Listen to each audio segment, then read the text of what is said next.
নমস্কাৰ, মই এষ্ট্ৰগুৰু ৰেখাই আপোনালোক সকলোকে মোৰ এষ্ট্ৰগুৰু ৰেখা ভিডিঅ'টোলৈকে স্বাগতম জনাইছোঁ। আপোনালোকৰ সকলোৰে মনত এটা প্ৰশ্ন জাগে, যিবিলাকে বিবাহ কৰোৱা নাই, যে মোৰ জীৱন সংগী কোন দিশত হ'লেনো মোৰ কাৰণে অনুকূল হ'ব, শুভ হ'ব, বা মোৰ জীৱন সংগী কোনফালে আছে।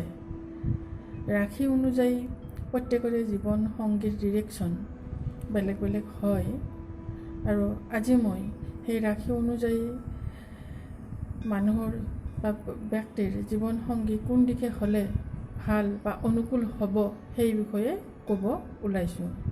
প্ৰথমতে কৈছোঁ মেঘ ৰাশিৰ কথা। মেঘ ৰাশিৰ জীৱন সংগীৰ দিশ হ'ল পূব দক্ষিণ। বৃষ ৰাশিৰ জীৱন সংগীৰ দিশ হ'ল দক্ষিণ উত্তৰ। মিথুন ৰাশিৰ জীৱন সংগীৰ দিশ হ'ল উত্তৰ পূব। কৰ্কট ৰাশিৰ জীৱন সংগীৰ দিশ হ'ল দক্ষিণ পশ্চিম। সিংহ ৰাশিৰ জীৱন সংগীৰ দিশ হ'ল পশ্চিম উত্তৰ। কন্যা ৰাশিৰ জীৱন সংগীৰ দিশ হ'ল উত্তৰ পূব।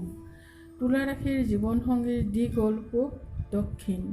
বৃশ্চিক ৰাশিৰ জীৱন সংগীৰ দিশ হ'ল দক্ষিণ পশ্চিম। ধনু ৰাশিৰ জীৱন সংগীৰ দিশ হ'ল পশ্চিম উত্তৰ। মকৰ ৰাশিৰ জীৱন সংগীৰ দিশ হ'ল উত্তৰ পশ্চিম। কুম্ভ ৰাশিৰ জীৱন সংগীৰ দিশ হ'ল দক্ষিণ পূব। মীন ৰাশিৰ জীৱন সংগীৰ দিশ হ'ল দক্ষিণ পশ্চিম। গতিকে নিশ্চয় মোৰ এই কথাখিনিৰ জৰিয়তে আপোনালোকে গম পালে যে আপোনালোকৰ জীৱন সংগী কোন দিশত হ'লে শুভ বা অনুকূল হ'ব। এতিয়া মই এখন কুণ্ডলী চাব লৈছোঁ। এইখন নলবাৰীৰ মাইনাৰ। তেওঁৰ জন্ম তাৰিখ 13 জুলাই 2011। তেওঁৰ জন্ম সময় 1:25 AM অৰ্থাৎ মাজৰাতি। জন্মস্থান নলবাৰী। তেওঁৰ কুণ্ডলীখন চাই মই এইখন কুণ্ডলী পাইছোঁ, যিখন এখন তুলা লগ্নৰ কুণ্ডলী। তেওঁৰ ৰাশি হৈছে ধনু ৰাশি। তেওঁৰ বিষয়ে পঢ়া আৰু বিবাহ কেনেকুৱা হ'ব সেইটো চাবলৈকে দিয়া হৈছে। তেওঁৰ পঢ়া ক্ষেত্ৰত শুভ বুলিব পাৰি, কাৰণ শনি বলৱান হৈ আছে। পঢ়াৰ কাৰক গুৰু বৃহস্পতি শুভ বলৱান। বৰ্তমান শনিৰ 7.5 বাবে কিছু সমস্যা আহিব পাৰে বা আশা কৰা মতে ফল নাপাব পাৰে। এই ক্ষেত্ৰত ছোৱালীজনীক যদি শনিৰ যন্ত্ৰ তাবিজত পিন্ধাই দিয়া হয় তেনেহ'লে ভাল হ'ব। অন্যহাতে যিহেতু তাইৰ শনি হ'ল পঞ্চমেশ, গতিকে তাইৰ টেকনিকেল ছাইডত বিদ্যা বেছি শুভ হয়, বা লয়াৰ, ডেণ্টিষ্ট, আপোনাৰ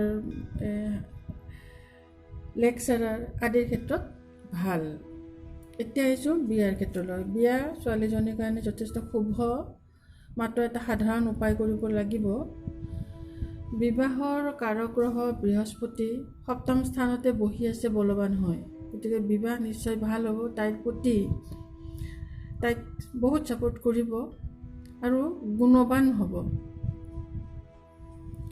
যিহেতু বিবাহৰ কাৰক বৃহস্পতি, বিবাহ আৰু বিদ্যাৰ কাৰক বৃহস্পতি শুভ, গতিকে বিদ্যা আৰু বিবাহৰ ক্ষেত্ৰত তাই শুভ ফলকেই লাভ কৰিব। কিন্তু বিবাহৰ ক্ষেত্ৰত সাধাৰণ এটা উপায় কৰিলে ছোৱালীজনীৰ বৈবাহিক জীৱন আৰু সুখৰ হ'ব। সেয়া হৈছে মংগলৰ উপায়। মই আগৰ ভিডিঅ'ত মংগলৰ কেনেকৈ উপায় কৰা যায়, মংগলৰ কেনেকৈ প্ৰতিকাৰ কৰা যায় সেই বিষয়ে দিছোঁ, আপোনালোকে চাই ল'ব। আৰু সেই প্ৰতিকাৰটো বছৰত জন্মদিনৰ সময়ত, জন্মদিনৰ দিনা বা যিকোনো 3টা মঙলবাৰে কৰিব। বিশেষকৈ বছৰত এবাৰ কৰিলেও হ'ব, যদিহে জন্ম মাহটোত কৰে।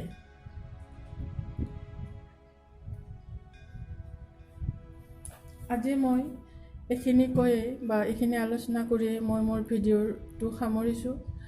আপোনালোকৰ যদি জ্যোতিষ সম্বন্ধীয় কিবা প্ৰশ্ন থাকে তেনেহ'লে মোলৈ স্ক্ৰীনত দি থকা ফোন নম্বৰত হোৱাটছএপ কৰিব। জন্ম তাৰিখ, জন্ম সময় আৰু জন্মস্থান দিবলৈ নাপাহৰিব। আপোনালোকে যিকোনো এটা প্ৰশ্ন কৰিব, যিকোনো এটা প্ৰশ্নৰ উত্তৰ দিবলৈকে মই যত্ন কৰিম। শেষত আপোনালোকলৈ অনুৰোধ থাকিল, যদিহে মোৰ ভিডিঅ'টো চাই আছে তেনেহ'লে আপোনালোকে ভিডিঅ'টো ছাবস্ক্ৰাইব কৰিব, লাইক কৰিব, শ্বেয়াৰ কৰিব আৰু কমেণ্ট কৰিব। ধন্যবাদ।